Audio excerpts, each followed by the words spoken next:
Buenas, buenas. Hoje 27 de dezembro de 2022 e eu quero aqui eu sei que eu já fiz uma reflexão sobre 2023, mas surgiu outros elementos. Eu quero aqui agradecer meu irmão querido Sandro, que me mandou um vídeo, uma entrevista do Miguel Nicoleles, que está disponível no Flow Podcast. Você pode acessar aí, enfim.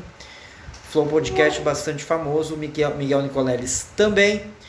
E eu quero aqui fazer uma reflexão, enquanto a minha cadeira está caindo neste momento, eu quero aqui fazer uma reflexão a respeito dessa entrevista, porque nós estamos acabou de acabar a Copa do Mundo de 2022, mas o Miguel Nicoleles, para quem não sabe, e muita gente não sabe, ele foi protagonista na Copa de 2014, realizada no Brasil, de um evento histórico que foi pouco comentado no Brasil, que foi justamente a abertura da Copa do Mundo de 2014.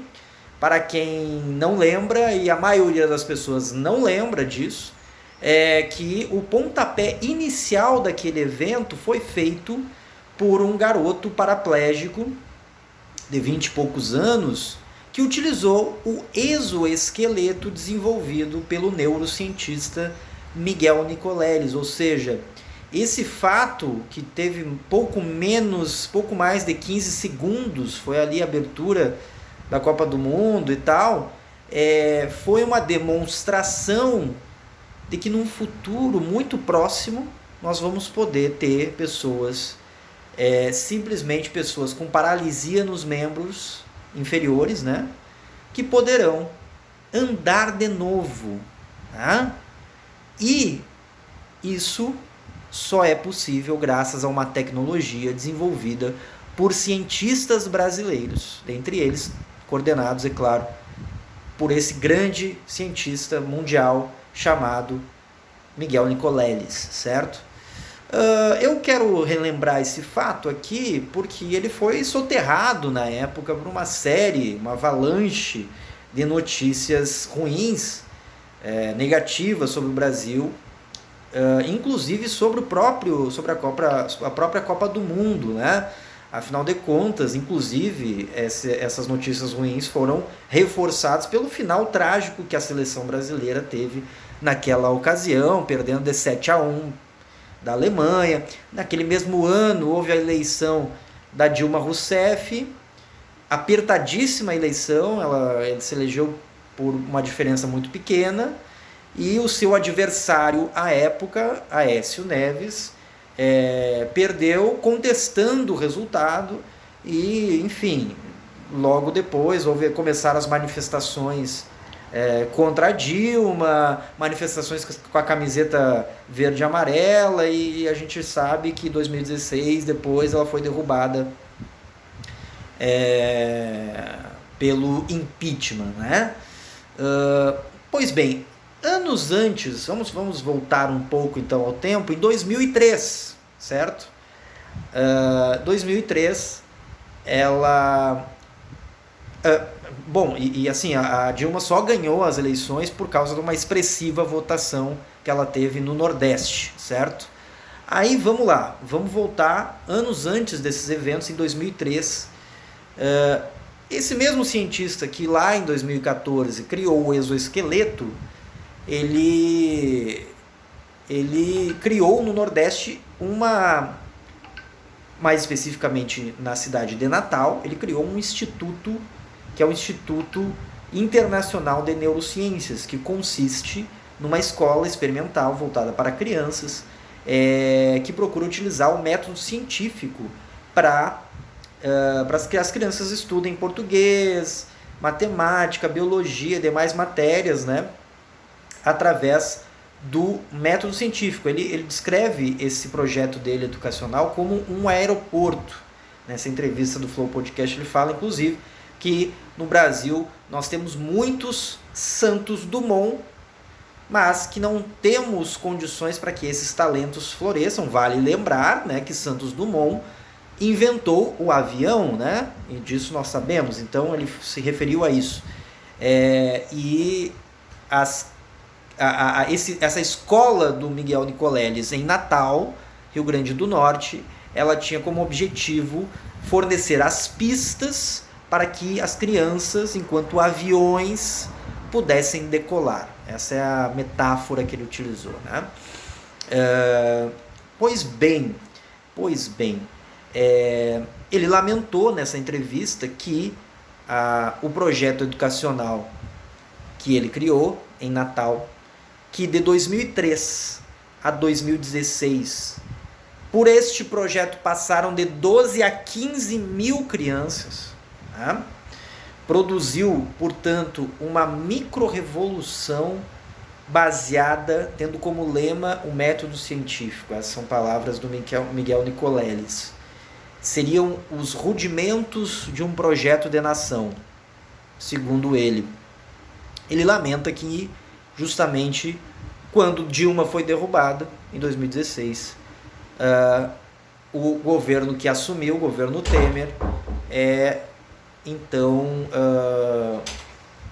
acabou com os investimentos na área da educação e naquele projeto do Miguel Nicoleles. Pois bem, essa ciência, né? Vamos lá. Essa ciência, né, que o Miguel fala, que é o método científico, ele produziu essa micro-revolução e que pode ser um projeto de nação, e que fez justamente o exoesqueleto capaz de um paraplégico poder caminhar e chutar uma bola, né?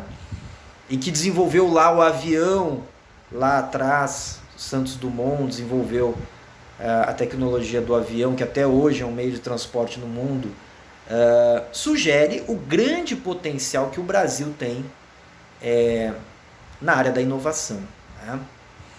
Inovar, se a gente for poder definir em poucas palavras inovação, é transformar conhecimento científico em produtos com valor agregado, produtos capazes, produtos complexos, vamos dizer assim, né? Como, por exemplo, um exoesqueleto, né?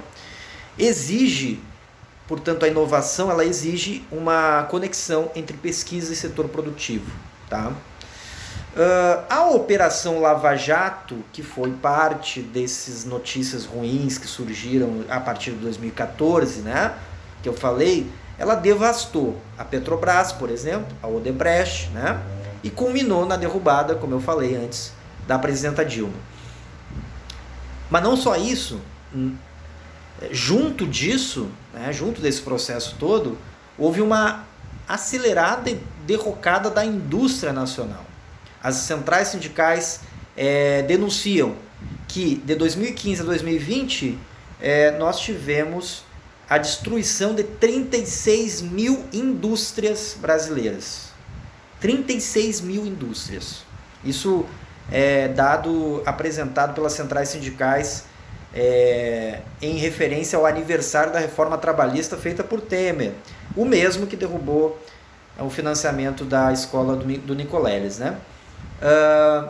De lá para cá, né, ou seja, de lá de 2016 para cá, nós tivemos todo um ataque à ciência, à educação, à pesquisa, etc. Pois bem, chegamos até aqui e nós derrotamos esse processo de destruição, né, nas urnas.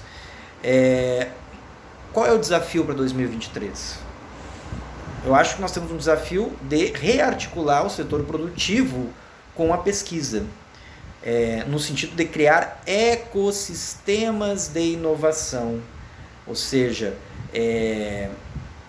para isso nós precisamos de um investimento público em pesquisa maciço, né, massivo investimento em pesquisa, em ciência, retomar o projeto do Nicoleles, de repente até ampliar, e não só isso, né, investir nas universidades, na pesquisa, etc. Mas não só isso, é preciso induzir potenciais industriais brasileiros. A saúde é um dos nossos principais potenciais, não é à toa que nós produzimos um personagem da estatura do neurocientista Miguel Nicoleles. né, que é médico, inclusive, né? Nós temos um robusto sistema único de saúde que precisa ser enxergado para além da capacidade hospitalar, mas como um motor da cadeia industrial da saúde, ou seja, ali durante o período da Covid, o período agudo da Covid, a Universidade Federal do Rio de Janeiro e a Universidade de São Paulo, por exemplo, produziram protótipos de respiradores mecânicos que puderam ser replicados em larga escala. Respirador mecânico, quem viveu o drama da Covid sabe o quanto foi importante para aqueles que foram entubados e que estavam entre a vida e a morte e precisavam de respirador mecânico. E nós tínhamos dificuldade de produzir em larga escala esse respirador mecânico e as universidades produziram. Isso salvou vidas. Poderia haver mais mortes se não fosse a ação da ciência, da inovação a serviço da vida. Esse é um potencial brasileiro extremamente importante, que é devido ao SUS e o SUS ele pode ser um motor de uma cadeia industrial de saúde, por exemplo, né? E voltando à Petrobras, ela pode ser rearticulada porque ela não foi destruída, né, totalmente. Ela está viva, apesar de todas as investidas lavajatistas, ela está viva e pode retomar sua liderança energética, por exemplo, né? Inclusive produzindo energia limpa, né? Energia solar, por exemplo, né? Uma outra potencialidade nacional essa, né? Ou seja, inovação a serviço da energia que é fundamental para qualquer atividade humana, né? Portanto, assim, vamos lá, desde aquele chute lá em 2014, dado pelo paraplégico, que pôde chutar uma bola em 2014 na Copa do Mundo, até aqui nós sofremos tantas goleadas, tanto 7-1, né, que nós esquecemos do nosso potencial. E aqui eu encerro. Por exemplo, Nelson Rodrigues, nos anos 70, escreveu... Nelson Rodrigues que foi o primeiro a chamar Pelé de rei. Quando Pelé tinha 17 anos, ele escreveu um artigo sobre o Pelé, chamando o então Edson Arantes, que tinha 17 anos, de rei. E por que ele chamou Edson Arantes de rei? Porque ele enxergou naquele jovem a falta de medo diante de qualquer seleção do mundo, e isso era um potencial que poderia fazer com que o Brasil fosse campeão do mundo, e de fato ele foi, com o Pelé, com 17 anos, nos anos 70, né? E Nelson Rodrigues dizia o seguinte: ele não tem o complexo de vira-latas, ele não se amedronta diante de qualquer seleção do mundo, conquanto outros jogadores se amedrontavam. Pelé não. Pelé era um rei. Pelé não se amedrontava. Ele não tinha complexo de vira-lata. E Pelé teve toda a sua trajetória, fez mais de 1000 gols, entortou centenas de zagueiros, né? Mas o complexo de vira-lata sempre retorna. Nosso complexo de inferioridade sempre retorna. E nós acabamos sempre nos sabotando as nossas potencialidades enquanto país. Então, esse é o desejo que eu tenho para o Brasil em 2023. Que em 2023 possamos recolocar a bola ao centro e mostrar a nossa verdadeira potencialidade e o nosso melhor futebol. Porque nós temos e nós podemos apresentar o melhor futebol possível em 2023.